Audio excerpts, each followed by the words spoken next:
반장들 반가워요. 자, 반가워요. 이 반장 반가워요. 네, 3월 8일 정치부회의 시작합니다. 이 반장, 원래 이제 안희정 전 지사가요. 오늘 충남도청에서 3시에 기자회견을 하기로 했잖아요. 근데 전격적으로 취소가 됐단 말입니다. 네, 대국민 사과를 하기로 했었는데요. 네. 2시간 전에 전격적으로 취소를 해버렸습니다. 어제 최 반장이 세계 최초로 보도했잖아요. 네, 맞습니다. 이 정치권에선 아무래도 어제 추가 피해자의 폭로가 보도가 되면서 이게 영향을 준 것 아니냐 이런 얘기가 나오고 있습니다. 네, 전반적인 여론을 보니까 비판적인 의견이 많더라고요. 네, 맞습니다. 그렇죠? 자, 신 반장, 이제 미투 얘기를 좀 해봤는데 오늘 문재인 대통령도 미투 운동에 대해서 한마디 했죠? 네, 문 대통령이 미투 지지 발언을 한 게 벌써 오늘이 3번째인데요. 네, 지난번에 지지 선언했잖아요. 그렇죠. 네. 오늘 아침에 국가 조찬 기도에 참석을 해서 네. 여성들이 겪은 차별과 아픔에 대해서 격려를 보낸다. 네. 피해자들에게 기도해달라고 이야기했습니다. 아, 그래요? 네. 좋습니다. 우리 들어가서 얘기 좀 이어갑시다. 갑시다.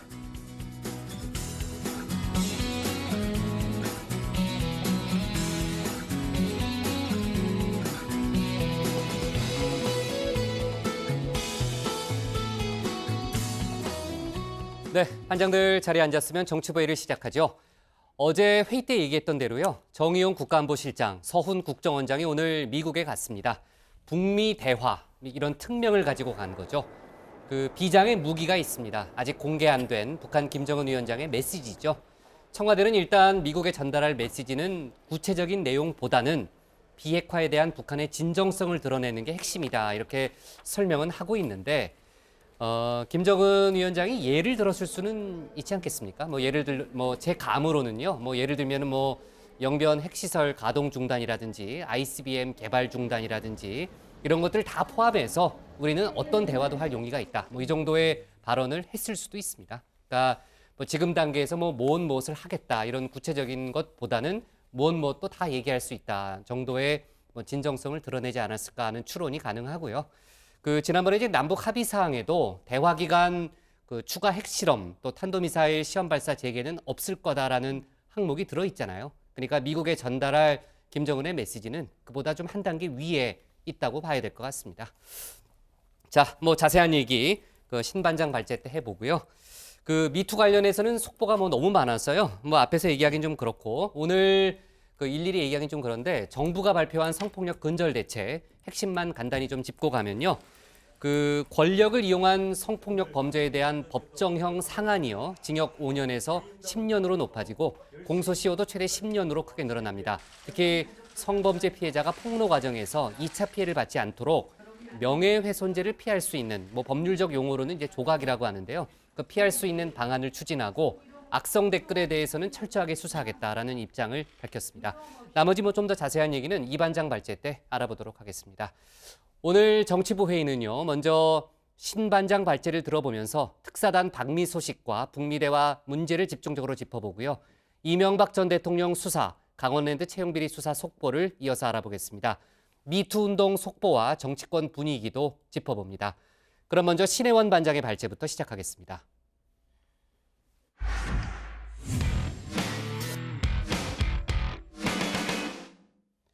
네, 조금 전에 얘기한 대로 정의용 국가안보실장과 서훈 국정원장이 북미 대화 성사라는 특명을 안고 미국행 비행기에 올랐습니다.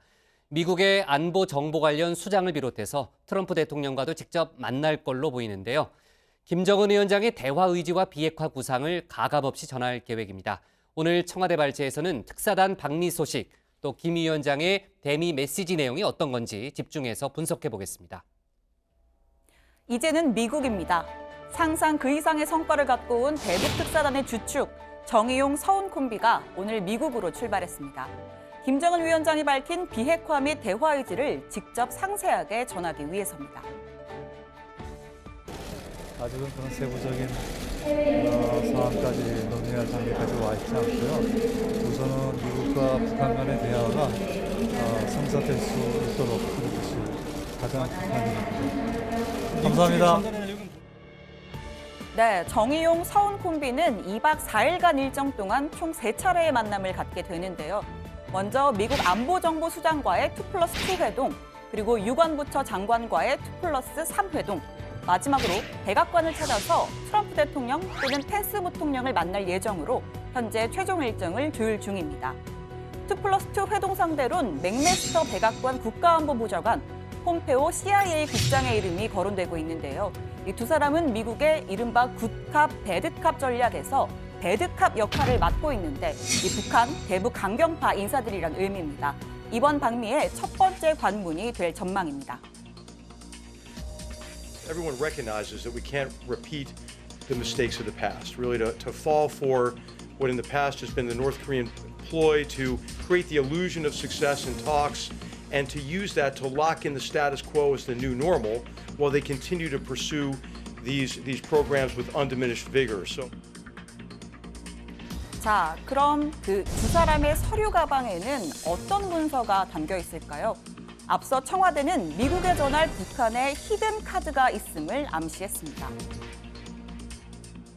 여러분께 다 발표할 수 없습니다만 미국에 전달할 북한의 입장을 저희가 별도로 추가적으로 좀 갖고 있습니다. 현재까지 이 내용을 아는 사람은 문 대통령과 특사단 딱 6명뿐입니다. 추측컨대 영변 핵시설 가동 중단부터 ICM 개발 중단 및 폐기, 억류 미국인 석방과 정상국가 대우 요청이 포함됐을 가능성이 있죠. 이 중 미국에게 가장 매력적인 카드는 ICBM 개발 중단 및 폐기입니다. 미국은 지난해 화성 15형 발사 성공 이후 북한이 미 본토를 타격할 수 있다는 실체적 위협을 느꼈습니다. 트럼프 대통령 입장에선 가장 가까운 위협을 차단하고 또 국내 정치에도 활용할 수 있는 이 카드를 받아들일 확률이 높습니다. 또 여기에 파격적인 내용이 하나 더 담긴다면 그건 김여정 특사 파견이 될 거란 얘기도 있습니다. 홍콩의 한 언론은 한국 외교 소식통을 인용해서 김정은의 메시지는 파격적이고 매우 특이하다. 김여정 특사 파견 방안이 포함될 수 있다고 보도했습니다. 김정은 위원장이 그의 동생을 한국에 보냈던 것처럼 미국에도 보낼 의향을 갖고 있을 수 있다. 김여정은 현재 북한의 가장 강력한 무기다. 미국은 평창올림픽 기간 김여정을 철저하게 외면했습니다. 하지만 특사 자격이라면 얘기가 좀 달라지죠. 북미 회담을 시작하기 위한 포석이 될 거란 분석도 나옵니다. 그런데 정말 이러다가 김정은과 트럼프가 솔직대담 단판 회동에 나서는 건 아닌지 지금으로선 아예 불가능한 일이 아닐 거란 생각도 듭니다. 오늘 국가조찬기도회에 참석한 문 대통령은 북미 대화에 대해 아직 많은 고비가 남아있다면서 신중한 자세를 취했습니다. 또 미국의 강력한 지원이 방북 성과를 내는 바탕이 됐다고 강조했습니다. 이제 한 고비를 넘었습니다만 한반도 비핵화와 항구적인 평화에 이르기까지 넘어야 할 고비들이 많습니다. 그러나 우리의 운명을 남에게 맡길 수는 없는 노릇입니다. 미국을 비롯한 국제사회와 함께 손잡고 북한과 대화하며 한 걸음 한 걸음씩 한반도의 평화와 번영을 위한 초석을 놓겠습니다. 어제 청와대 여야 대표 오찬에서도 궁극적 목표는 핵 동결이 아닌 폐기라면서 구체적인 로드맵은 미국과 집중적으로 논의할 거라 밝혔습니다. 대화가 성사될 때까지 북미 간 중재의 끈을 놓지 않겠다는 뜻으로 풀이됩니다. 참고로 오늘 전국 곳곳에 눈이 내렸죠. 강원도 11개 시군에선 대설특보가 내려졌고 또 평창에는 14.5cm의 눈이 쌓였다고 합니다. 말 그대로 겨울왕국이 된 이곳에서 북한 패럴림픽 선수단이 공식 입촌식을 가졌습니다. 그 장면 보시면서 오늘 청와대 발제 마무리하겠습니다.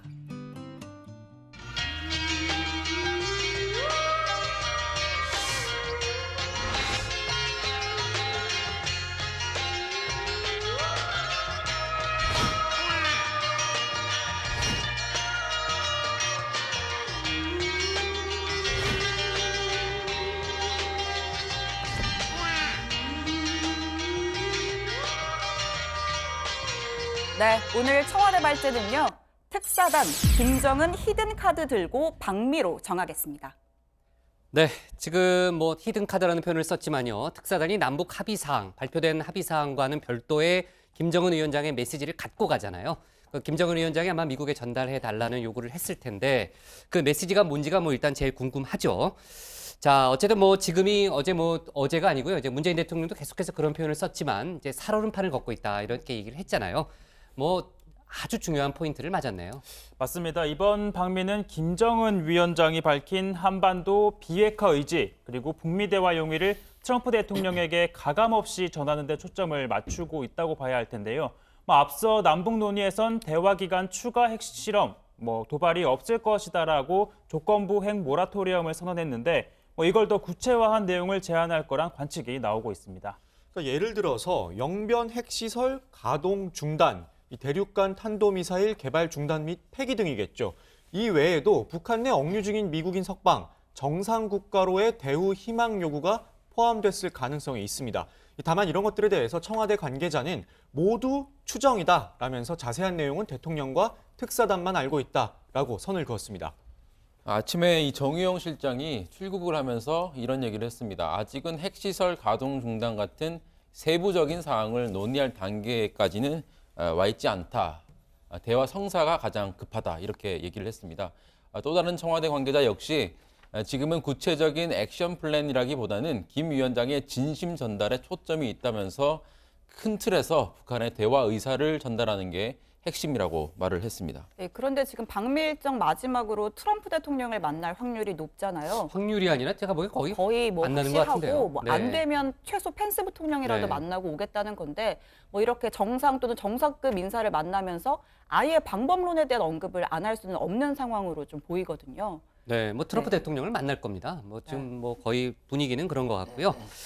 맞아요. 신반장이 얘기했던 대로 그 진정성이라는 걸 어떻게 입증할 거냐 그런 문제 제기를 미국 측에서 할 거 아니에요. 네, 그래서 당연히 단계적으로 갈 텐데 현재 미국을 가장 설득하기 좋은 카드는 역시 ICBM 개발 중단 및 폐기 카드입니다. 북한이 지난해 ICBM급 화성 15형 발사에 성공하면서 미국의 본토 타격 위협을 받고 있기 때문인데 트럼프 대통령도 이 부분에 대해서 상당히 민감한 반응을 보였습니다. 지난 연두교서 연설 때 이를 언급하기도 했는데 잠깐 들어보시죠. North Korea's reckless pursuit of nuclear missiles could very soon threaten our homeland. I will not repeat the mistakes of past administrations that got us into this very dangerous position. 네, 북한이 ICBM 개발 중단을 선언한다면은 사실 미국 입장에서는 상당히 솔깃한 그런 카드인 건 분명해요. 제가 이제 미국에 있을 때도 그런 얘기를 많이 들었는데, 근데 미국은 그 북한의 핵을 담은 탑재한 미사일이 본토 공격을 할 수 있다는 부분에 대해서 가장 걱정을 많이 하고 있거든요. 만약에 북한이 그런 얘기를 한다면 북미 대화로 바로 이어질 수 있는 상당히 중요한 토대 중에 하나가 좀 풀렸다 이렇게 좀 볼 수 있을 것 같고요. 그리고요, 미국이 그동안 줄기차게 주장한 게 이제 영어 약자로 CVID잖아요. 양 반장이 있었으면 아마 그 영어 뭐냐고 저한테 물어봤을 텐데, 그러니까 이제 완전하고 검증 가능하며 돌이킬 수 없는 핵폐기다 이런 표현을 미국이 많이 썼는데, 어쨌든 CVID가 중요하다는 게 미국의 입장이죠. 그렇습니다. 이 CVID, C, complete, V, 일단 시간이 없으니까 좀 생략을 하고요. 예, 미국이 네. 일단 빨리 진행하겠습니다. 미국이 시간 있어요. 나 시간 뺄게요. 시간 뺄게요. I 뭐예요? I 뭐예요? I. 다음 진행하겠습니다. 네, 최반장 I 뭐예요? I가요. 네, 제가 다음 끝날 때쯤 알려드리겠습니다. 알았어요. 네. 이 미국의 이 CVID가 입구라는 입장을 고수하느냐 아니면 출구를 목표로 협상을 하느냐에 따라 대화 성사 여부가 갈릴 텐데, 입구론을 고수한다면 협상 시작조차 어려울 수 있고, 반대로 출구론으로 전향할 경우 북미가 순식간에 한 테이블에 앉을 수 있게 될 겁니다. 문재인 대통령이 주장하는 선동결 후 폐기 2단계 방법론과도 맞닿아 있는 내용이고요. 어제 문재인 청와대 외교안보특보가 출구론에 힘을 싣는 분석을 내놨는데 잠깐 들어보시죠. 그러나 지금 같은 경우는 CVID가 출구에 놓여져 있어야 되겠죠. 예. 그러면 그 과정에서 북한이 핵미사일 활동을 계속 자제하고, 예. 그다음 두 번째 더 나아가서는 북한이 갖고 있는 핵시설과 물질에 대한 검증 가능한 해체 같은 게 있을 수 있고, 예. 아주 다양한 그 방법들이 있습니다. 조금 전에 최 반장이요, 문정인 특보를 문재인 특보라고 했거든요. 제가 제가 아까 CVID 대답 못했다고 지금 막 네, 패닉 상태인 부장이 것 계속 같아요. I를 물어보셔가지고 네, 알았어요. 끝날 네. 때 말씀드리겠습니다. 네. 자, 좋아요. 뭐 더 할 얘기 없어요? 네, 끝나요? 없습니다. 더 할 얘기 네. 없어요? 네, 좋아요. 자, 그리고 이제 어제 남북 합의에 대한 주변국 반응을 소개했잖아요. 특히 이제 중국이 즉각 환영하다 이런 얘기를 했었는데 오늘 중국 외교부의 기자회견이 있었잖아요. 언급이 있었나요? 네, 맞습니다. 중국 왕이 외교부장의 언급이 있었습니다. 이 왕이 외교부장은요, 남북의 노력을 지지하며 이제는 북미 간 대화를 통해 문제를 해결해야 한다고 말했습니다. 그러면서 올림픽 기간 북한은 핵과 미사일 실험을 중단했고 한미도 북한을 겨냥한 군사훈련을 중단했다. 이는 중국이 제기한 쌍중단이 남북관계 개선의 기본 조건을 조성하는 데 좋은 처방이었음을 입증했다고 강조했습니다. 또 정치적 용기를 내서 결단을 내려야 한다. 모든 양자 또는 다자 간 접촉을 통해 핵 문제의 평화적 해결을 위한 담판을 재개해야 한다고 덧붙였습니다. 좋습니다. 남북 정상회담 얘기로 넘어가 볼 텐데요. 아, 참, 그 전에요. 누구한테 물어볼까? 정 반장. 네. 그 남북 간 한라인을 설치한다는 그 합의사항이 있었잖아요. 그건 어떻게 진행이 되고 있어요? 지금 현재 남북한 소통 채널이 판문점 직통전화, 서해 군통신선 이렇게 있습니다. 그런데 문 대통령과 김정은 위원장이 언제든 육성으로 대화를 할 수 있는 전화선을 설치를 하는 거죠. 앞서 최고위급 창구로는 김대중 노무현 정부 때는 국정원과 통일전선부를 잇는 한 라인이 있었습니다. 그런데 이게 이명박 정부에서 대북 강경 기조가 이어지면서 불통이 됐고요. 이제 10년 만에 고위급, 정상급 한 라인이 생기는 건데 각각 청와대와 노동당 집무실에 설치될 가능성이 높다고 합니다. 아, 노동당 집무실이면 엊그제죠? 우리 특사단이 갔던 그 노동당 본관에 있는 거죠, 최 반장? 네, 맞습니다. 이 노동당 본부는요, 뭐 우리나라로 치면 청와대로 김정은 위원장이 매년 신년사를 발표하는 곳이고요. 3층 건물에 집무실, 서기실, 조직지도부 등 당의 전문 부서들이 있습니다. 집무실은 김 위원장이 신년사에서 핵 단추가 놓여 있다고 얘기를 했던 바로 그 사무실입니다. 미국 번터 전역이 우리의 핵 타격 사정권 안에 있으며 핵 단추가 내 사무실 책상 위에 항상 놓여 있다는 것. 이는 결코 위협이 아닌 현실임을 똑바로 알아야 합니다. 아, 그리고 양 정상이 정상회담 전에 통화를 하기로 했잖아요, 신 반장. 네. 지금 뭐 전반적으로 정상회담 준비는 잘 되고 있는 거예요? 네, 지금 뭐 슬슬 이뤄지고 있는데요. 일단 뭐 4월 말까지 2달도 남지 않았기 때문에 곧 범정부 차원의 준비기획단을 출범할 예정입니다. 빠르면 이번 주 내에 구성을 하고 다음 주부터는 북한과의 실무 접촉에 나설 가능성도 있습니다. 2007년 2차 정상회담 때를 돌이켜보면 이 남북관계 주무부처인 통일부의 이재정 장관이 이 단장을 맡았었고 또 회담 합의 9일 만에 개성에서 이 준비 접촉을 했었습니다. 아마 이번에도 조명균 통일부 장관이 단장을 맡고 이 대신 NSC 상임위 중심으로 협의를 하고요. 이 회담 기간 또 의제, 대표단 구성을 논의할 걸로 보입니다. 네, 그 다음 달 예정될 한미연합훈련 관련해서 북한 김정은 위원장이 이해한다라는 입장을 내놨잖아요. 근데 그 이후에 어쨌든 남북 합의 이후에 여러 군데에서 그 한미 군사훈련이 이번에는 좀 축소될 것 같다라는 얘기가 좀 많이 나왔었어요. 그런 보도도 있었고요. 근데 미국 언론들이 보도한 바에 따르면요, 이 반장. 그 일단 규모는 원래대로 진행된다. 뭐 그런 내용이 포함되어 있네요. 네, 그런 내용의 보도가 있었습니다. 이제 미국 시간으론 3월 31일, 우리 시간으론 4월 1일부터 이제 훈련이 시작된다는 건데요.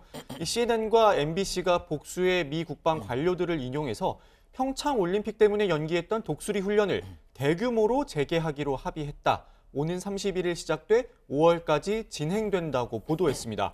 이 독수리 훈련 중 열리는 키 리졸브 연습은 4월 중 실시되는데 예년과 비슷한 규모, 수준으로 진행된다고 설명했습니다. 참고로 오늘 또 이분이 구설에 올랐습니다. 송영무 국방장관인데요. 한미 훈련 발언으로 구설에 올랐습니다. 방한 중인 미국 태평양 함대 사령관을 만난 자리에서 확장 억제 전력이나 핵 잠수함을 사령관이 계실 때까지는 한반도의 전개를 안 하셔도 된다. 이런 이야기를 했습니다. 이 발언 후에 한미 훈련에 핵 잠수함 등 전력 자산이 오지 않는 게 국방부의 공식 입장이다. 이런 논란이 일었습니다. 국방부 측은 5월 전역을 앞둔 스위프트 사령관에게 했던 농담의 뜻이었다라고 해명을 했고요. 재임 중에 전력자산 배치에 고생을 했기 때문에 위로 차원에서 했던 말이라고 해명을 했습니다.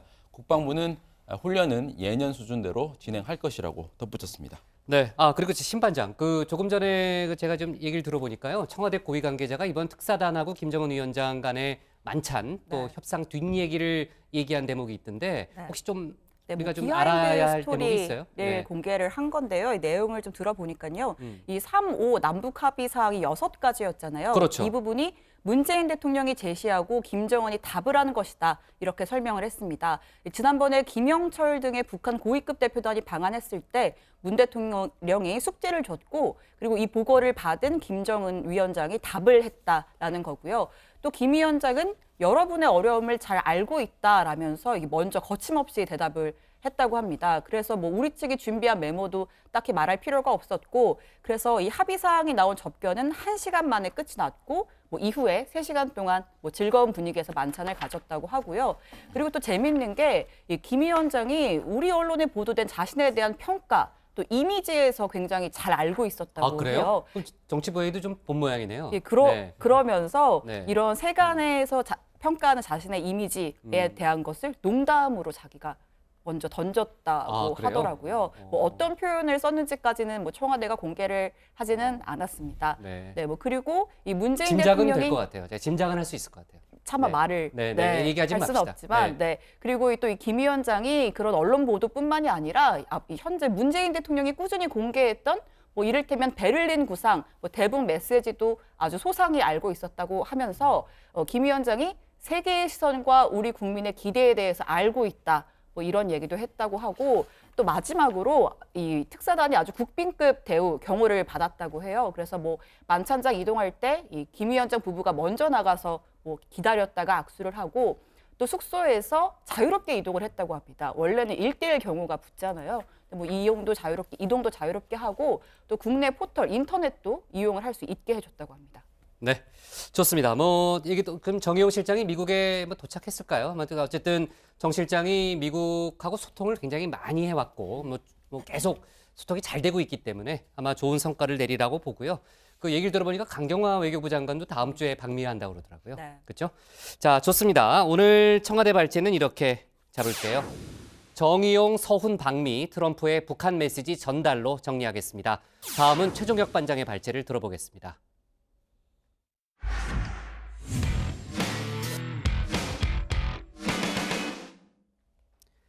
강원랜드 채용 비리와 수사 외압 의혹을 수사하고 있는 검찰이 오늘 자유한국당 권성동, 염동열 의원 사무실을 동시에 압수수색했습니다.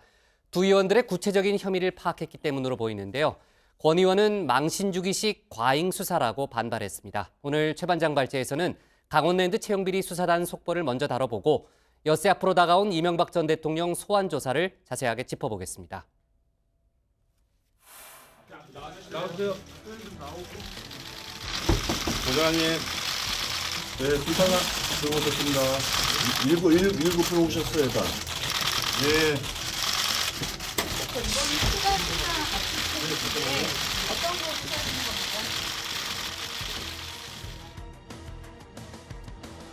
네, 오늘 오전 7시 30분 국회의원회관 820호 자유한국당 권성동 의원실에 검찰 수사관들이 들이닥쳤습니다. 그리고 비슷한 시각 같은 층 807호 평창을 지역구로 둔 만큼 동계올림픽 홍보 포스터가 가득 붙어있던 염동열 의원에게도 역시나 수사관들이 도착했습니다. 권성동, 염동열 두 의원 모두 자유한국당의 간판입니다. 참선의 권 의원, 국회 법사위원장으로 당 지방선거 총괄기획단 공동위원장입니다. 그리고 재선의 염동열 의원은 자유한국당 최고위원이죠. 하지만 두 의원 모두 강원랜드 채용 비리 수사 대상자입니다. 지난달 검찰은 보좌진을 대상으로 압수수색을 실시했는데요. 이번에는 두 의원을 직접 겨냥했습니다. 압수수색 영장엔 두 사람의 휴대전화 그리고 차량도 압수 대상으로 적시돼 있다고 합니다. 이 같은 상황에 비춰보면 검찰이 두 의원을 피의자 신분으로 전환할 수준의 상당한 정황을 포착한 것으로 보입니다. 권성동 의원실에서 근무했던 김모 비서관은 자격 요건도 갖추지 못했지만 33대 1의 경쟁률을 뚫고 강원랜드에 합격했습니다. 그리고 권 의원이 핵심 청탁자로 분류된 내부 문건도 자체 감사 결과 파악됐던 것으로 드러났다고 하죠. 여기에다가 수사를 종결시키라는 압력이 있었다는 현직 검사의 폭로가 나왔습니다. 권성동 의원, 최응집 전 강원랜드 사장, 모 고검장이 수시로 통화를 주고받았다는 주장이 제기가 된 거죠. 검찰이 오늘 휴대전화를 압수한 점이 주목되는 이유입니다. 바로 외압을 입증해낼 물증을 확보한다면 검찰 윗선으로의 수사 확대도 불가피해 보입니다. 그리고 염동열 의원 측은요, 강원랜드 신입사원 모집 때 80명이 넘는 인원을 청탁했고 이 가운데 20, 30명이 최종 합격한 정황이 감사 결과 드러났습니다. 최영집 사장님 통해 우리 명단 받으셨죠? 그런데 합격자는 이미 정해졌는데요. 그런 식으로 할 겁니까? 한 명이라도 빠지면 안 됩니다. 검찰 수사를 통해 확인된 두 사람의 통화 내용입니다. 이 통화 다음 날 강원랜드는 전날까지 최종 합격자 176명에 없던 21명을 추가로 합격자 명단에 이름을 올렸습니다. 지난달 권 의원 의혹이 불거지자 국회 법사위에서는 민주당이 권 의원의 법사위원장 사임을 촉구하며 법사위를 보이콧했고 또 이에 맞서 자유한국당은 모든 상임위를 거부하며 2월 임시국회가 장시간 파행을 빚었습니다. 법사위원장 거부한다 이거구만. 이게 여당이 할 일이야. 의혹을 받고 있는 위원장께서 법제사법위원회를 주재하는 것은 부적절하다고 생각을 합니다. 회의에 참석하지 못하겠다는 저희의 입장을 알리고 저희는 퇴장하겠습니다. 대장하고 뭐 딴 분이 진행하시면 다 법안 심의하지. 아니 딴 분이 진행하면 되는데 누가 뭐 법안 심의 가지고 그래요?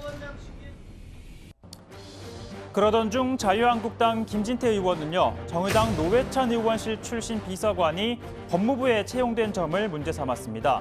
노 의원은 어떤 방식으로든 개입했다면 의원직을 사퇴하겠다며 역공격을 날렸는데요. 당초 문제 제기를 한 김진태 의원이 아니라 권성동 의원을 향해서였습니다. 강원랜드 채용 비리와 관련해서 검찰 수사 등과 무관하게 부정한 청탁이 있는 것이 사실이라면 물러나겠다라고 약속을 해 주십시오. 왜 본인 신상만 얘기하면 되지 왜 우리 노회찬 의원이 위원장까지 물귀신 작전을 끌고 들어갑니까? 왜 약속하기 힘듭니까? 아니 힘든 건 아니라 본인 얘기만 부정 채용이라도 부정 청탁이라도 그 자리에 앉아 계시겠다는. 아니 부정 청탁을 한 적이 없어요. 없으니까 그. 아시다시피 권성동 의원은 박근혜 전 대통령 탄핵 소추위원으로 헌정사상 첫 대통령 탄핵을 이끌었던 인물입니다. 눈물로 낭독했던 최후 변론도 화제였죠. 부정 청탁이 사실이라면 그 최후 변론은 이제 자신을 향해 돌아올지도 모릅니다. 나라의 주인인 국민이 위임한 통치 권력을 공의에 맞게 행사하지 아니하였고 피청구인과 밀접한 인연을 가진 사람만을 위해 잘못 사용하였던 것입니다. 민주주의를 희롱하고 법과 정의를 무력하게 만들었습니다.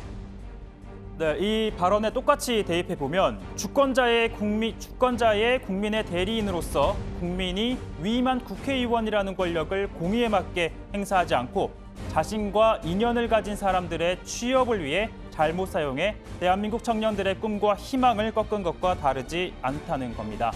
네, 오늘 발제는 이렇게 정리해 보겠습니다. 강원랜드 채용비리 수사단, 한국당 권성동, 염동열 압수수색입니다. 네, 강원랜드 채용비리 또 수사 외압에 대해서 지금 이제 재수사가 진행 중이고요. 이제 검찰이 수사단을 구성했잖아요.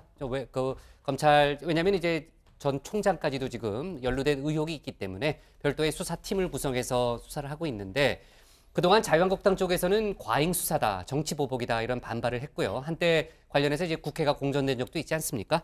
오늘 어쨌든 국회 사무실을 직접 압수수색을 했기 때문에 한국당 쪽의 반발은 더 커질 수밖에 없겠네요. 네, 오늘 압수수색 직후에 권성동 의원이 직접 성명서를 발표했습니다. 망신주기식 과잉 수사다. 강원랜드 채용비리 수사는 야당 법사위원장을 겨냥한 표적 수사다라고 반발을 했습니다. 권 의원은 여러 차례에 걸쳐서 채용 문제에 관여한 적이 없다고 밝혔다면서 수사 과정에서 압력을 행사했다거나 채용 비리에 연루된 정황이 전혀 나오지 않았다고 주장했습니다. 그러면서 대통령 말 한마디와 이에 편승한 민주당의 정치 공세에 검찰이 3차 수사를 진행하고 있다며 아주 강한 불쾌감을 나타냈습니다. 네, 압수수색이나 소환조사 같은 경우는 이제 검찰이 필요하다고 생각하면 수사 절차상 할 수 있는 거죠. 그러니까 보여주기식 수사냐 아니냐는 사실 검찰의 수사 결과 발표를 보면 합니다. 예, 보면은 그 내용을 보면 저희가 판단할 수 있을 것 같고요. 자, 강원랜드 수사 관련해서는 저희가 조금 더 추가적인 속보가 들어와야 얘기를 할 수 있을 것 같으니까 여기서 좀 정리를 좀 해보고 이명박 전 대통령 관련 얘기를 좀 해볼게요. 어제 이제 관련해서 형인 이상득 전 의원이 이제 조사를 받았잖아요. 그 이상득 전 의원이 소위 그 민원 창구였다라는 정황이 속속 포착되는 분위기예요. 네, 맞습니다. 검찰이 확보한 이팔성 전 우리금융지주 회장의 비망록에 따르면요. 이 대선 직전인 2007년 말 이 전 회장은 이 성동조선 해양으로부터 받은 돈 8억 원을 이상득 전 의원에게 전달한 것으로 나와 있습니다. 그리고 대선 직후인 2008년 1월에서 2월 사이에 이 전 회장이 이명박 전 대통령을 만난 당시 내용도 적혀 있다고 합니다. 이 전 회장이 성동조선의 사업 청탁을 얘기하자 이 전 대통령은 이 부의장과 상의해보라고 말했다는 건데요. 즉 당시 국회 부의장이었던 이 전 의원을 지칭한 것으로 보일 수 있는 대목입니다. 이 전 대통령 역시 성동조선으로부터 돈을 받은 사실을 알고 있었던 것으로 보인다는 게 검찰의 판단입니다. 네, 그러니까 다시 한번 정리를 하면요. 검찰은 대선 전에 돈을 건넨 이팔성 전 회장이 당선인 신분이던 이 전 대통령을 직접 만나서 성동조선 관련 사업 청탁을 이행해달라고 요구한 것으로 보고 있는 겁니다. 이 당시에 이 전 회장과 이 전 대통령이 만났다는 걸 보여주는 이 구체적인 대목이 비망록에 있는데요. 이 당시 이 전 대통령을 만나기 위해서 한 2시간 반을 기다렸는데 이 전 대통령이 만나자마자 이상득 의원과 상의해보라는 말만 남기고 뭐 한 1분 만에 자리를 떠서 내가 좀 섭섭했다 이런 심경을 비망록에 적어뒀다는 거죠. 이 검찰이 어제 이상득 전 의원을 상대로 뭐 14시간 동안 조사를 했는데 이 전 대통령 지시로 돈을 받고 민원을 들어줬는지 이 부분을 집중 추궁한 걸로 보입니다. 장시간 조사 받으셨는데 어떤 부분 어떻게 혐의 소명하셨습니까? 민간 경력 자금 모금한 거 인정하셨습니까? 검찰에서 조사 지금 꽤 오랜 시간 받으셨는데 잠시만요.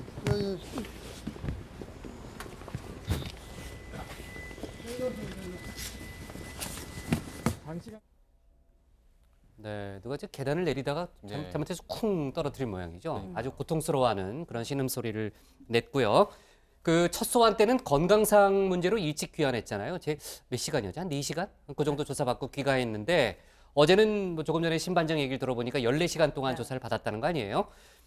그 최 반장, 그 검찰이 오후에 뭐 기자들한테 일부 브리핑한 내용 뭐 좀 종합해 보면은 이상득 전 의원이 좀 일부 혐의를 인정하는 분위기라면서요. 네, 검찰이 뭐 표현의 차이는 조금은 있는데요. 검찰 관계자는 이 전 의원의 진술 내용과 관련해서 불법 자금 수수 사실을 전부 부인하는 입장은 아니다라고 밝혔습니다. 잠깐만요. 전부 부인하는 입장은 아니다. 그렇죠. 그걸 역으로 생각해 보면 뭐 일부는 인정했을 수 그러네요. 있다라고 해석이 그런 가능한 대목인데 앞서 그 특활비 수수 혐의로 검찰 조사를 받을 땐 혐의를 부인한다는 입장만 밝힌 뒤 4시간 만에 집으로 돌아갔었는데 이번에는 적극적으로 의견을 진술한 것으로 전해지고 또 있습니다. 달라지긴 했네요. 그렇죠. 그죠? 일단 네, 입장을 네. 보신 자신의 그렇죠. 방어권을 적극적으로 행사했다는 뜻이기 때문인데요.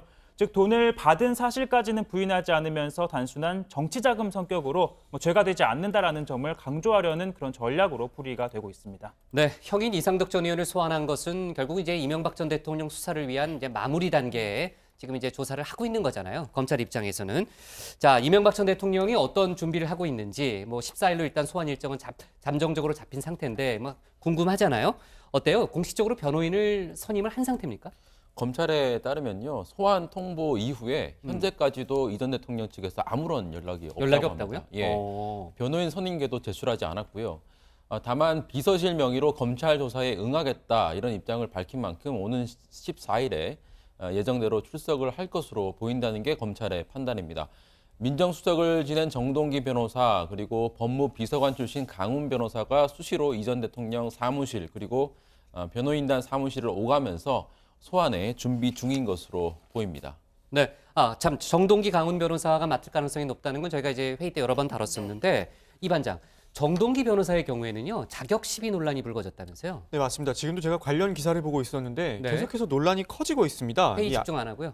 네, 뭐 이게 웃을 일은 아니에요. 왜냐하면 속보가 또 나올 수 있어서 네, 보고 있었는데요. 그래요. 칭찬한 거예요. 칭찬한 거예요. 이게 정동기 변호사 같은 경우 2007년에 이 대검 차장검사로 재직을 했었잖아요. 이 당시 대검은 대선 후보였던 이 전 대통령의 BBK 실소유주 도곡동 땅 의혹 사건을 수사한 뒤 무혐의 결론을 내렸습니다. 당시 이 전 대통령 역시 이 같은 검찰의 수사 결과를 적극적으로 강조한 바 있는데요. 잠깐 보시겠습니다.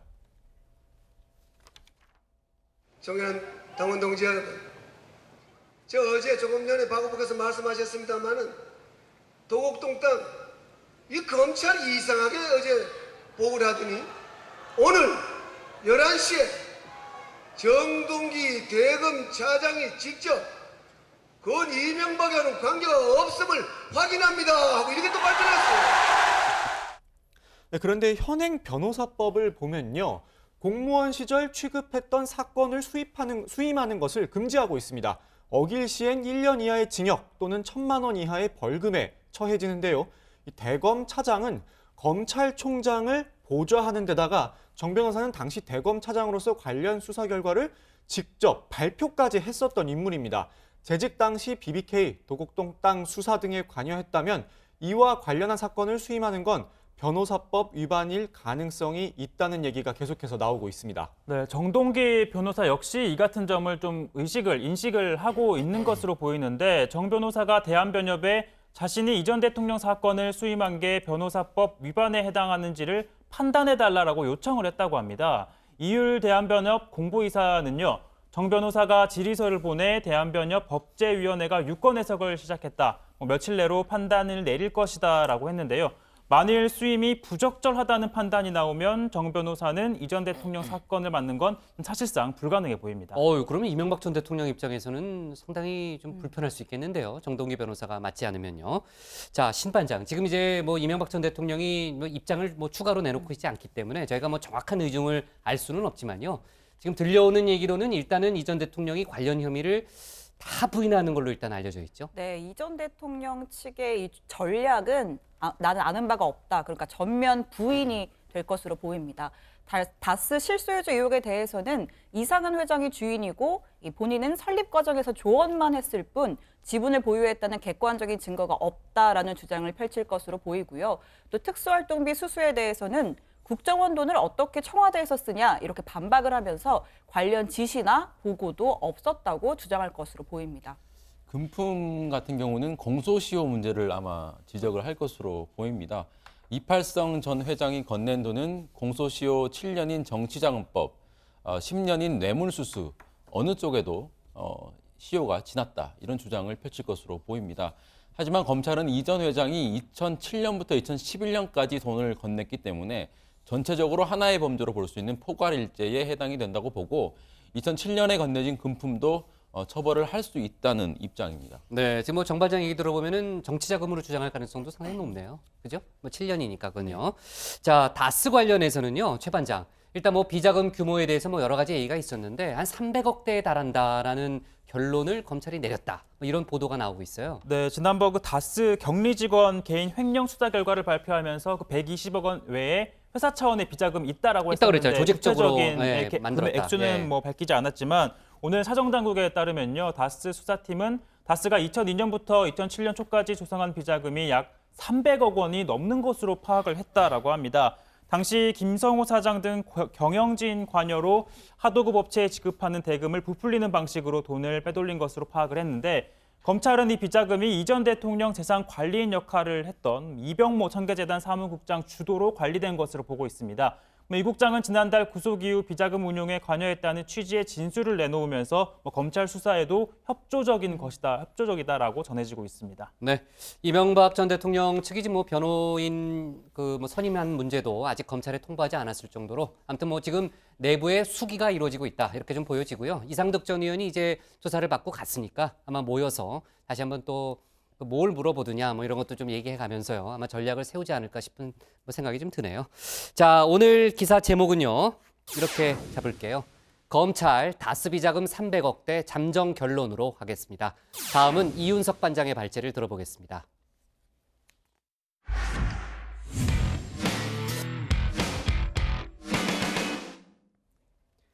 앞에서 언급한 대로 오후 3시로 예정됐던 안희정 전 충남지사의 기자회견이 전격 취소됐습니다. 검찰 조사를 이유로 내세웠지만은 비판 역시 만만치 않은데요. 일각에서는 추가 피해자 등장이 영향을 미친 것 아니냐는 분석도 나오고 있습니다. 오늘 국회 발제에서는 미투 관련 속보 자세하게 다뤄보겠습니다. 오늘 집중 발제의 키워드는 갑자기 왜입니다. 어떤 내용인지 짐작하실 겁니다. 상습 성추행과 성폭력 의혹에 휩싸인 안희정 전 충남도지사. 당초 오늘 오후 3시 충남도청에서 기자회견을 가질 예정이었습니다.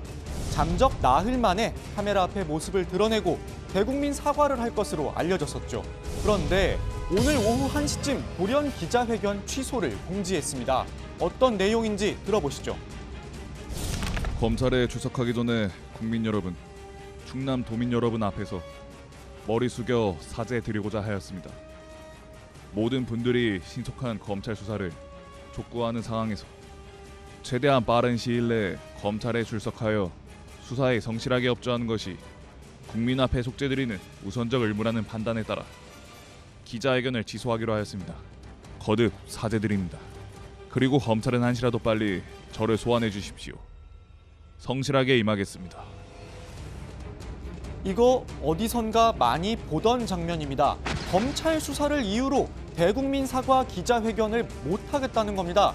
한때 유력한 대권주자였고 차기 대선 후보군 맨 앞에 이름을 올리던 사람, 무엇보다 대한민국 정치를 바꾸겠다고 외치던 정치인, 바로 안희정이었습니다. 저 안희정, 대한민국의 가장 많은 국민들로부터 여와 야를 뛰어넘어서 사랑받고 있습니다. 지지받고 있습니다. 여야 어떤 가상 대결에서도 저 안희정이 압도적 정권 교체 승리의 카드입니다. 안전지사가 대국민 사과 기자회견을 전격 취소한 이유는 무엇일까요? 정확히 밝히지는 않았지만 어젯밤 추가 피해자의 폭로가 나왔기 때문이란 이유에 힘이 실리고 있습니다. 안전지사의 싱크탱크였던 더 좋은 민주주의 연구소 여직원이 안전지사로부터 수차례에 걸쳐 성추행과 성폭행을 당했다고 폭로했습니다.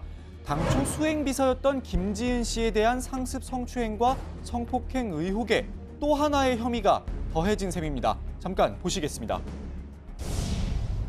지난해 1월 18일 새벽 안전지사로부터 서울 여의도의 한 호텔로 와달라는 요구를 받았습니다. 호텔 방으로 들어가자마자 안전지사에게 성폭행을 당했습니다. 안전지사는 절대적인 지위에 있었기 때문에 와달라고 했던 요구를 거부할 수 없었습니다.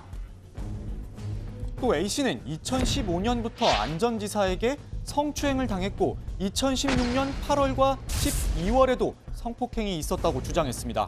A씨는 김지은 씨의 뉴스룸 인터뷰를 보고 충격을 받아 자신도 폭로에 동참하게 됐다고 말했습니다. A씨 측은 조만간 변호인단을 꾸려 안전지사를 고소할 예정입니다. 자, 검찰은 본격적인 수사에 돌입했습니다. 전담 수사팀을 꾸린 서울서부지검은 어제 안전지사가 김지은 씨를 성폭행한 장소로 지목된 서울의 한 오피스텔을 압수수색했습니다. 김 씨는 지난 2월 그곳에서 안전지사로부터 성폭행을 당했다고 주장했는데요. 검찰은 장시간의 압수수색 끝에 CCTV 영상 등 수사에 필요한 자료를 확보한 것으로 알려졌습니다. 그런데 이런 상황에서 안전지사 측이 어제 새벽 더 좋은 민주주의 연구소에서 안전지사 관련 문서와 서적들을 어디론가 급히 옮기는 장면이 포착돼 논란이 되고 있습니다. 잠깐 보시겠습니다. 뭐 하시는 거죠? 씻고 가려고. 어디서 나온 거예요, 다 이건? 여기 사무실. 사무실? 3층이요? 네. 언제 연락 받으셨어요? 어제 저녁에. 일각에선 안전지사 측이 검찰의 압수수색을 사전에 대비한 것 아니냐는 비판도 나오고 있습니다. 자, 또 하나의 중요한 소식도 전해드립니다. 지난해 대선 당시 안희정 캠프에서 활동했던 일부 인사들의 성명서가 발표돼 눈길을 끌었습니다. 이 캠프 안에 폭력이 만연했다는 주장이 담겨 있는데요. 이들은 노래방에서 누군가 끌어안거나 허리춤에 손을 갖다 대거나 노래와 춤을 강요하는 건 흔한 일이었다며 선배에게 머리를 맞거나 뺨을 맞고도 술에 취해 그랬겠거니 하고 넘어가기도 했다고 주장했습니다. 그러면서 그저 캠프가 잘 되길 바라는 마음 때문에 문제를 제기하지 못했음을 뒤늦게 깨달았다며 비판적인 의견을 제기하면 묵살당하는 분위기에서 선배들과의 민주적인 소통은 불가능했다고도 덧붙였습니다. 이쯤에서 궁금하실 겁니다. 그렇다면 안전지사는 지금 어디서 무엇을 하고 있을까요? 사실 저희도 정확히는 모르겠습니다. 다만 법정 다툼을 준비 중이란 보도가 계속해서 나오고 있습니다. 변호인단을 구성해 검찰 수사와 나아가 재판에 대비한다는 건데요. 한 측근은 정치 생명은 끝이지만 이대로 범법자로 끝날 수는 없다고 말했다고 합니다. 자, 말 그대로 안희정 쇼크가 정치권을 강타한 가운데 정부는 성폭력 종합대책을 발표했습니다. 이 정현백 여성가족부 장관은 성폭력 피해자에 대한 2차 피해를 방지하기 위해 최선을 다하겠다고 밝히는 동시에 업무상 권력 구조에 따른 성범죄의 처벌 수위를 더 높이는 걸 추진하겠다고 밝혔습니다. 직접 들어보시죠. 성희롱 성폭력이 권력관계에 기반한다는데 우리는 주목하고 있습니다. 업무상 위계, 위력 간음죄의 법정형을 징역 10년 이하, 벌금 5천만 원 이하로, 추행죄는 징역 5년 이하, 벌금 3천만 원 이하로 각각 상향하는 방안을 추진하겠습니다. 이번엔 정봉주 전 의원의 소식입니다. 성희롱과 성추행 의혹이 불거지며 어제 예정됐던 서울시장 출마 기자회견을 전격 취소했죠. 당초 오늘쯤이면 해명이 나올 줄 알았는데 아직까지 구체적인 해명이 없는 상황입니다. 오히려 인터넷에선 유시민 작가가 정 전 의원의 서울시장 출마를 만류한 내용이 화제가 되고 있습니다. 잠깐 보시겠습니다. 근데 저는 정봉주 씨가 출마 안 했으면 좋겠어요. 방송하고 이러는 게 본인은 국회의원을 또 하고 싶은지 몰라도 가족이나 그 부인이나 모두를 생각할 때 저는 안 해줬더라면 더 좋지 않았을까. 정봉주 의원 같은 게 해명이 늦어질수록 의혹은 커져만 갑니다. 정 전 의원의 해명이 나오는 대로 저희가 또 자세히 전해드리도록 하겠습니다. 자, 이 반장의 오늘 발제는 여기까지입니다. 네. 지금 이제 속보가 하나 들어왔죠. 검찰이 안희정 전 충남지사에 대해서 출국 금지 조치를 내렸다라는 속보가 들어왔습니다. 안희정 전 지사가 아까 우리 이 반장 발제에도 나왔지만은 빨리 검찰 수사를 받고 싶다라는 의향을 밝혔고요. 실제로 검찰이 직접 수사를 하기로 결정을 했고 서부지검에 수사팀을 만들었어요. 그러니까 발빠르게 아마 검찰이 그 수사에 들어가는 걸로 일단 좀 판단이 되고요. 어때요? 누가 얘기하나? 최 반장한테 물어봐야 되겠네. 최 반장, 오늘 아까 이 반장도 중간에 잠깐 얘기했지만은 안희정 전 지사가 이제 갑작스럽게 기자회견을 취소했단 말입니다. 그 배경, 또 이제 안 전 지사가 특히 이제 가장 궁금한 게 지금 어디에 있느냐잖아요. 지금은 나오는 얘기들이 있어요. 네, 지금 많은 기자들이 충남 도청 그리고 관사 곳곳에서 이제 취재를 하고 있는데요. 하지만 현재까지 안 전 지사가 어디에 머물고 있는지 확인이 되지 않고 있습니다. 오늘 오후 3시에 예정대로 기자회견을 했다면 모습을 드러냈겠지만 지금 알 수 없는 상황이고요. 공식적으로는 지난 5일 오후 4시 이후에 종적을 감춘 상황입니다. 미디어의 모습을 드러내는 게 결과적으로는 손해라고 판단했기 때문에 오늘 기자회견을 취소한 걸로 보이고요. 현재 최측근 일부와만 전화통화를 하면서 대책을 마련 중인 것으로 알려지고 있습니다. 일각에서는 서울 서부지검이 수사를 맡은 만큼 안 전 지사가 충남이 아닌 서울에 머물고 있을 가능성이 있다는 분석도 나오는데 스스로 조속한 검찰 소환을 요구한 만큼 검찰 소환 때나 모습을 보일 것으로 보입니다. 네, 일단은 전반적으로 분위기상으로는 법적 대응을 준비 중인 그런 이제 정황이 일단은 좀 포착이 되는 거고요. 또 주변에 들려오는 얘기로는요. 오늘 아까 그 발표문을 좀 봐도요. 국민과 도민에 대한 사과 부분이 들어있잖아요. 일단 피해자에 대한 부분, 일단 언급이 이번에는 좀 빠졌고요. 전체적으로 한시라도 빨리 소환하고 우선적 의무다 이런 표현들을 전반적으로 볼 때 아마도 안 전 지사가 오늘 이제 사과하는 내용을 얘기하면서 또 본인이 억울한 부분도 또 부분적으로 밝히려고 하지 않았을까라는 일단 추론은 가능합니다. 이건 추론이에요. 이제 추론은 가능하고. 아무튼 지금 어디에 있느냐 가장 궁금한데 검찰이 이제 출국 금지까지 했던 한 상황이니까 아마 소환 일정을 빨리 잡을 것 같아요. 그렇죠? 빨리 잡을 것 같고요. 지역 일각에서는 안 전 지사의 심리 상태가 상당히 불안하니까 극단적 선택을 막기 위한 조치도 필요하다. 이런 얘기도 하고 있더라고요. 자, 그렇고요. 아까 이 반장 발제 때도 잠깐 그런 얘기가 있었는데 정 반장. 네. 지금 이제 피해자에 대한 2차 피해 우려가 지금 커지고 있잖아요. 실제로 민주당 내에서 논란이 몇 개 있었어요. 네, 민주당 전북 도당의 한 간부가요. 안 전 지사로부터 이 성폭행 피해를 당했다고 주장하는 김지은 씨를 비하하는 글을 이 SNS에 올렸다가 논란이 커졌습니다. 결국 사퇴까지 했는데 이 간부는 이틀 전에 SNS에 위계 강압 술 마시니까 확 올라오네 뭐 이렇게 이야기를 시작하면서 제 목적을 위해서일까 알 듯 모를 듯 성상납한 거 아니냐 지금 와서 뭘 까는데 라고 적었습니다. 시점상 사실상 김지은 씨를 겨냥했다고 볼 수밖에 없는 그런 상황이었습니다. 그래서 민주당 전북 도당은요. 민주당 생각과는 전혀 다른 의견이 발설이 됐고 사과를 준비 중이다라고 밝혔는데 이 간부는 어제 사직서를 제출했습니다. 그리고 즉각 수리가 됐습니다. 그 또 다른 예비 후보의 발언도 논란이 되지 않았어요? 그 전에. 네, 민주당 윤주원 부산시의원 예비 후보가 마찬가지로 소셜미디어에서 막말을 했다가 제명되는 일이 있었습니다. 이 윤 씨는 지난 5월 김기덕 감독의 성폭력 의혹 관련 기사에 달라는 X나 주는 X나 똑같다 이런 악성 댓글을 남겼는데요. 지금 사회적으로 미투 운동이 확산되고 있는 가운데 매우 부적절한 발언을 한 것으로 보입니다. 민주당 부산시당 윤리심판원은 결코 묵과할 수 없는 일이라면서 만장일치로 윤 씨를 제명했고요. 이 윤 씨는 성추문으로 세상에 떠들썩한 현 세태를 비판한 것이라면서 책임을 지겠다, 시민으로 돌아가겠다 이런 입장을 밝혔습니다. 네, 뭐 정치권을 떠나서 이제 우리 사회 전반적인 이제 미투 운동 관련한 속보를 좀 짚어볼게요. 오늘 그 현직 판사의 성희롱 의혹이 새로 제기가 됐죠? 네, 맞습니다. 이 현직 판사로부터 전화 상담을 빙자한 성희롱을 당했다는 한 여성 변호사의 진정이 접수돼 대법원이 진상조사에 착수한 것으로 확인됐습니다. 이 대법원 관계자는 남성 법관 A씨가 전화를 이용해 노골적인 성적 얘기를 해 수치심을 느꼈다는 취지의 여성 변호사 B씨의 진정건에 대해 대법원 윤리감사관실에서 사실관계를 확인 중이라고 말했습니다. 이 피해자인 B 변호사는 주로 가사 사건을 맡아온 변호사였는데요. 지난 2월 중순 A씨로부터 이혼 상담 전화를 받게 됐는데 이때 A씨가 성적으로 노골적인 발언을 했던 것으로 알려졌습니다. 네, 그렇군요. 자, 오늘이 원래가 아니고 오늘이 세계 여성의 날이에요. 그래서 행사가 상당히 많았어요, 최 반장. 네, 오늘 그 세계 여성의 날을 맞이해서요. 한국 여성연극협회가 서울 종로 일대에서 행진을 했습니다. 문화예술계 성폭력 사태를 규탄하고 미투 운동을 지지하는 의미였는데요. 이들은 인권을 유린해가며 만든 가해자의 공연은 예술이 아니다라는 점을 강조했습니다.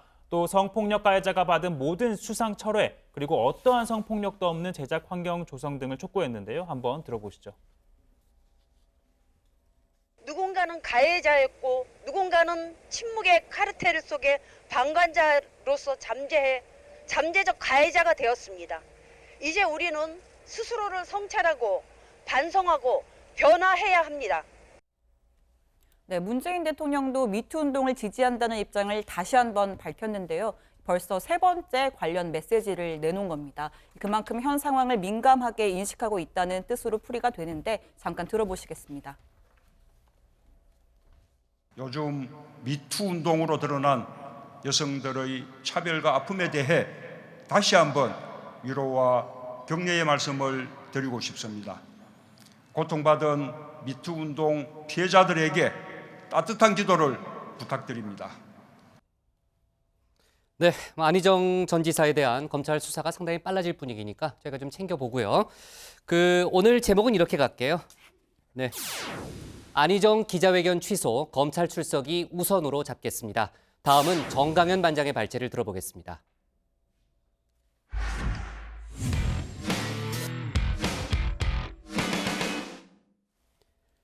6.13 지방선거를 둘러싸고 여야가 치열한 수싸움을 벌이고 있는 가운데 초대형 변수들이 잇따라 터지고 있어서 정치권이 촉각을 곤두세우고 있습니다. 오늘 야당 발제에서는 이번 지방선거를 뒤흔들 수도 있는 변수들을 자세하게 분석해 보겠습니다.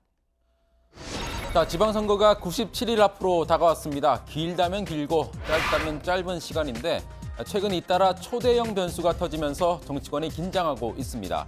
자, 오늘은 오랜만에 정치 특강으로 진행해 보겠습니다. 지방선거를 뒤흔들 핵심 변수 두 가지를 정리해 드리겠습니다. 첫 번째 변수, 미투입니다. 최근 정치권에도 미투 바람이 거세게 불고 있죠. 특히 안희정, 정봉주 등 민주당 출신 인사들이 성폭력 의혹에 휩싸이면서 여당이 바짝 긴장하고 있습니다. 물론 앞으로 다른 당에서도 관련 의혹이 불거질 수도 있겠지만 현재로선 여당의 악재로 작용할 가능성이 커 보이는 건 사실입니다. 자유한국당은 내심 반색하고 있을지도 모르겠습니다. 가뜩이나 지지율이 정체된 상황이었는데 반전의 기회가 왔다는 내부 목소리도 들립니다. 홍준표 대표는 자신의 속내를 이렇게 드러낸 적이 있죠. 얼마나 민망한 사건들이 좌파 진영에서만 지금 벌어지고 있습니다. 큰 박수 부탁드리겠습니다. 정계 과정을 보니까 죄다 걸린 사람은 좌파 진영 사람. 좀 더 가열 처리해가지고 좌파들 좀 더 많이 걸렸습니다. 자, 뿐만이 아닙니다. 어제는 임종석 대통령 비서실장을 만난 자리에서 미투 운동에 무사한 걸 보니 다행이다. 밖에서는 안희정 사건을 임종석이 기획했다더라 이런 말을 던지면서 은근슬쩍 정치 공세를 펼치기도 했습니다.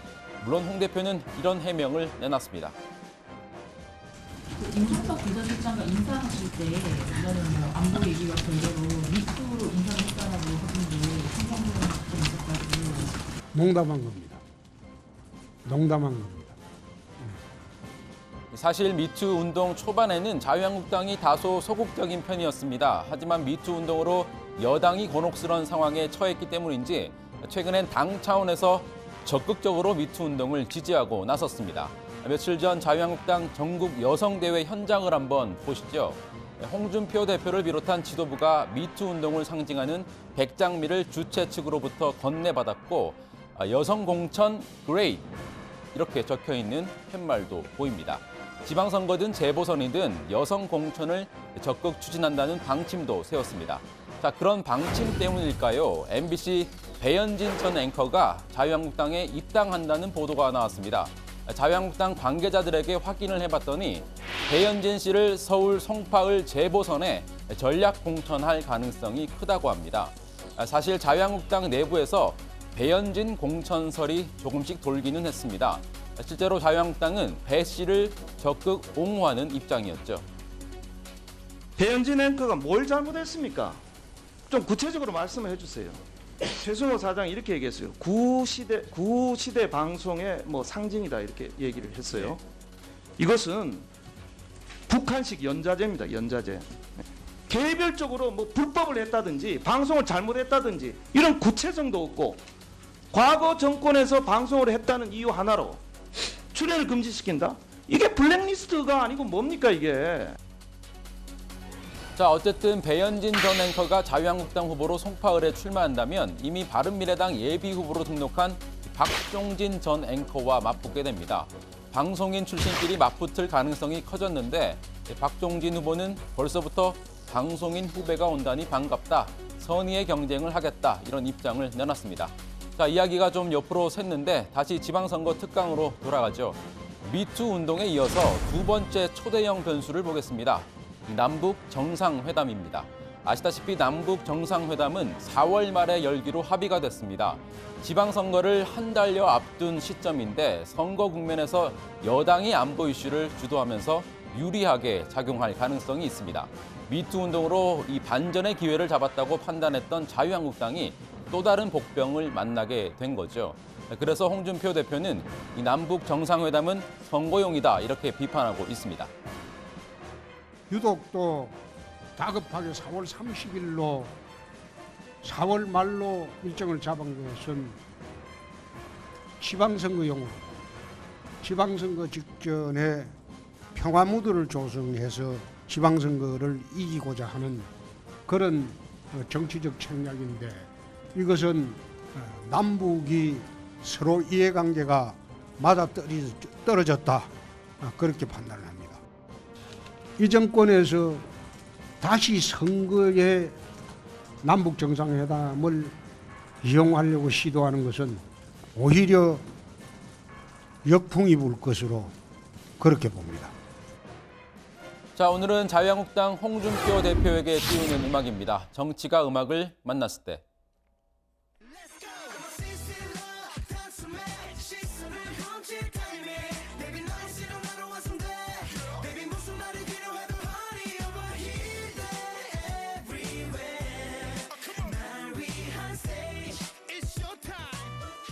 네, 슈퍼주니어의 신 스틸러입니다. 어제 영수회담의 신 스틸러는 홍준표 대표였다는 평가가 많습니다. 좋은 의미에서든 비판적인 입장에서든 말이죠. 자유한국당 장제원 대변인은 홍준표 대표의 회담 주도 능력이 대단했다라고 평가를 했지만 어제 홍 대표가 이 밖에서는 안희정 사건이 터지니까 임종석이 기획했다고 한다는 발언을 한 것에 대해선 비판의 목소리도 많이 나왔습니다. 정의당 이정미 대표는 홍 대표를 향해 피해자를 정치 공작의 도구로 언급한 것은 2차 가해다. 피해자에게 사과하라고 목소리를 높였습니다. 오늘 야당 기사 제목은 미투, 남북 정상회담, 지방선거 대형 변수로입니다. 네, 그 최성호 사장이 선임된 이후에 배현진 앵커가 이제 앵커 자리에서 내려왔잖아요. 제가 이제 들어보니까 보도국에 뭐 아무 일 없이 잘 지낸다, 뭐 이런 다닌다, 뭐 이런 얘기를 좀 들었었는데, 아무튼 뭐 그 정치권에 뭐 입문한다라는 이제 소식이 오늘부터 들어와서 저도 아까 깜짝 놀랐는데, 그 전반적으로는 뭐 사실인 것 같아요. 그러니까 내일 자유한국당에 입당을 할 계획이라는 거죠. 네, 맞습니다. 이 배현진 씨는 내일 오전 11시에 입당 원서를 제출하고 자유한국당에 입당한다고 합니다. 이 자유한국당은 또 길환영 전 KBS 사장, 송원석 전 기재부 2차관도 영입을 했는데 두 사람도 내일 이 배 씨와 함께 입당을 하고요. 세 사람 모두 6.13 지방선거와 함께 치러지는 이 국회의원 재보궐선거에 도전할 것으로 예상이 됩니다. 충남 천안 출신인 길 전 사장은 충남 천안 갑에, 배현진 전 앵커는 서울 송파을, 그리고 송원석 전 차관은 지금 현직인 이철우 의원이 사퇴하고 경북지사에 나설 경우에 경북 김천에 내세우는 방안이 유력하다고 합니다. 네, 아까 정 반장이 이제 그 초대형 변수 두 가지를 분석했잖아요. 그 이제 미투 관련해서는 뭐 지금 이제 그 민주당 그 여당 인사들이 이제 많이 그 뭐 폭로가 좀 이어지고 있긴 한데, 그 어제 그 이 반장도 다뤘지만은 이제 정치권 전반에 오랫동안 누적된 문제라는 거 아니겠습니까? 그러니까 지금 뭐 여야가 따로 없다고 저는 보고 있고요. 아무튼 오늘 그 세계 여성의 날 기념 행사가 국회에서 열렸잖아요, 정 반장. 네. 오늘 아주 상당한 관심들을 보였어요. 그렇습니다. 뭐 여당, 야당 대표들이 다 참석을 했는데요. 자유한국당에서는 홍준표 대표는 안 왔고요. 김성태 원내대표가 대신 왔습니다. 아무래도 최근에 안희정 사건이 있어서 민주당 추미애 대표가 어떤 발언을 할지 관심이 쏠렸습니다. 추 대표는 우선 불미스럽고 죄송한 마음으로 말씀을 올릴 수밖에 없다면서 고개를 숙였고요. 그런 다음에 안전지사를 향해서 가진 권력을 단순히 남용한 게 아니라 탈하겠다라고 직격탄을 날리기도 했습니다. 네, 뭐 얘기 들어보니까 여야 대표들이 다 이제 앞으로 미투 운동을 지원할 수 있는 그 입법적 토대를 만들기 위해서 뭐 최선을 다하겠다 이런 얘기도 했다고 하는데, 좀 다른 얘기인데 이제 그 박순자 의원이요, 지금 한국당의 성폭력 대책 특별위원장을 맡고 있는데 아마 발언이 일부 좀 논란이 되는 모양이에요. 그 우리는 터치고 저들은 성폭력이다 뭐 이런 발언을 좀 했다는데, 이거는 그 지금 미투 운동을 좀 잘못 이해하고 있는 게 아닌가 하는 생각이 좀 들어요. 아마 그래서 논란이 되고 있는 것 같은데, 그 미투 운동이라는 게 이제 그 권력 구조 하에서 그 피해를 보는 여성들이 용기를 내서 고발을 하는 거잖아요. 그러니까 뭐 어디까지 만지면 괜찮고 어디까지는 안 되고 이제 그런 수위의 문제는 아닙니다. 그러니까 아마 박순자 의원이 그런 발언을 실제로 했다면 아마 그 미투 운동에 대한 조금 이해가 부족하지 않았나 생각이 좀 들고요. 자, 그리고 아까 그 크게 이제 두 가지 변수를 얘기했는데, 신 반장, 개헌 또한 큰 변수 아니에요? 그렇습니다. 지금 이 지방선거와 개헌 국민투표를 동시에 하자는 게 정부와 여당의 일관된 입장이잖아요. 만약에 정부 여당의 계획대로 된다면 개헌 이슈가 지방선거 국면을 주도할 가능성이 큽니다. 그런데 개헌 이슈는 아무래도 이 여당이 부각될 가능성이 크기 때문에 자유한국당 입장에서는 결사적으로 6월 개헌만큼은 안 된다라는 입장을 고수하고 있죠. 그런데 의석 분포상 자유한국당이 끝까지 반대하면 개헌안 처리가 불가능합니다. 그래서 민주당의 고민이 깊은 상황인데, 민주당 우원식 원내대표 얘기 들어보시죠. 자유한국당이 지난 임시국회에서 개헌과 관련해 내놓은 것은 여당 개헌안에 대한 색깔 공세가 전부였습니다. 입으로는 개헌을 앞장서 추진하겠다고 하면서 실제 행동은 개헌 당론 마련을 차일피일 미루며 국민 개헌 무산에만 당력을 모으는 모습을 보이는 것 같아 참으로 안타깝습니다. 그럼 결국은 이제 뭐 여야가 합의가 잘 안 되면요, 이 반장, 대통령이 개헌안을 발의할 가능성이 높다고 봐야 되겠네요. 네, 맞습니다. 문재인 대통령이 어제 영수회담에서 그런 뜻을 내비쳤습니다. 이 문 대통령은 여야 대표들에게 국회가 필요한 시기까지 개헌안을 발의하지 않으면 정부가 발의할 수밖에 없다고 말했습니다. 그러면서 이번 지방선거를 놓치면 개헌의 모멘텀을 만들기 쉽지 않다.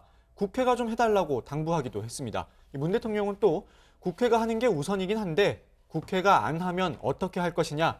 그래서 정부가 준비한 것이라고 설명했습니다. 네, 그리고 이제 조금 전에 들어온 속보 하나가요. 류여의 전 자유한국당 최고위원이요. 홍준표 대표를 또 고소했다라는 이제 속보가 들어왔는데 그 성희롱적 발언에 대해서 책임을 묻겠다라는 취지로 뭐 허위 사실 적시에 의한 명예훼손과 이제 모욕죄 혐의로 아마 그 고소를 했다고 합니다. 지금 이제 보도를 보니까요. 지난번에 그 최고위 참석을 배제한 부분에 대해서 업무방해 혐의로 고소를 한 번 한 적이 있었잖아요. 1월 달인가. 그러니까 이번이 두 번째 고소가 되겠습니다. 홍준표 대표 입장이 뭐 내일 나오면은 다시 한번 저희가 추가로 얘기할게요. 자, 오늘 야당 기사 제목은요. 이렇게 잡을게요. 미투 남북 정상회담 지방선거 변수로로 잡겠습니다.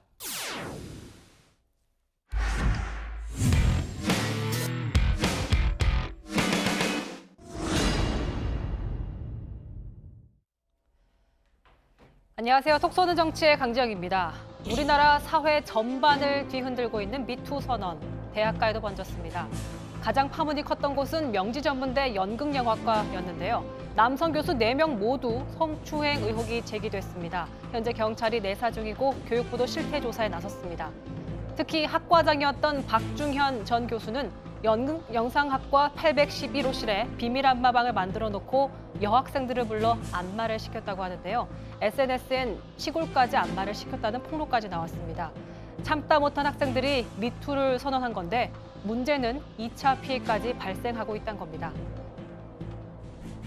제 2차 피해자들이 계속 속속들이 생기니까 지나다니면서도 수근수근 거리는 말들이 계속해서 들려오니까 굉장히 불쾌했었죠. 연극영화과 학생들은 연영과는 성추행과다, 아예 과를 없애라, 창피해서 과 점퍼도 못 입겠다, 이런 말들을 들어 괴롭다고 SNS에 올리기도 했습니다. 명지 전문대뿐만 아니라 다른 대학들에서도 폭로가 나왔는데요.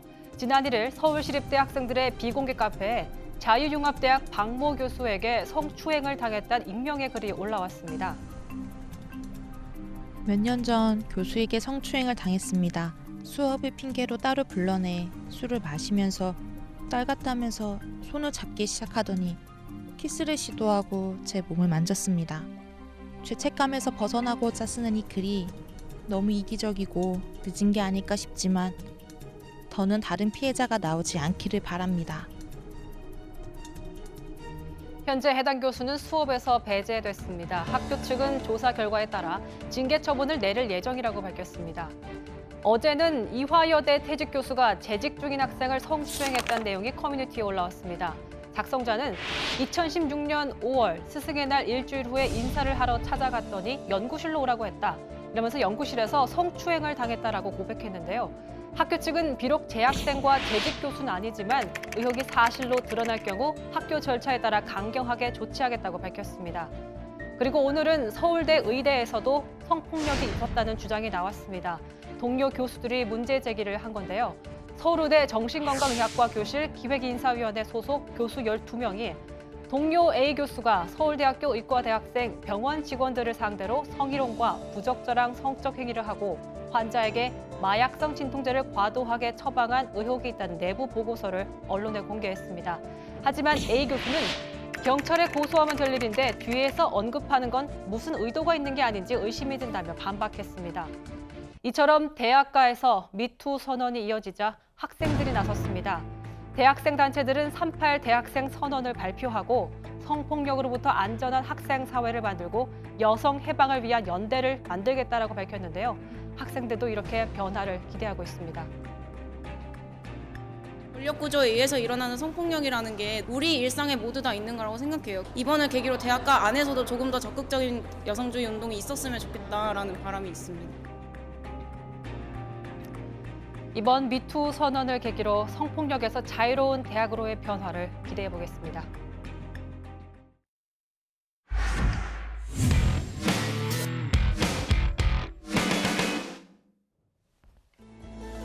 오늘 저희가 고른 한 컷은 과자도 안 돼요. 서울버스 음식물 금지입니다. 오늘 아침에요. 그 버스나 정류장에서 이런 포스터 보셨나요?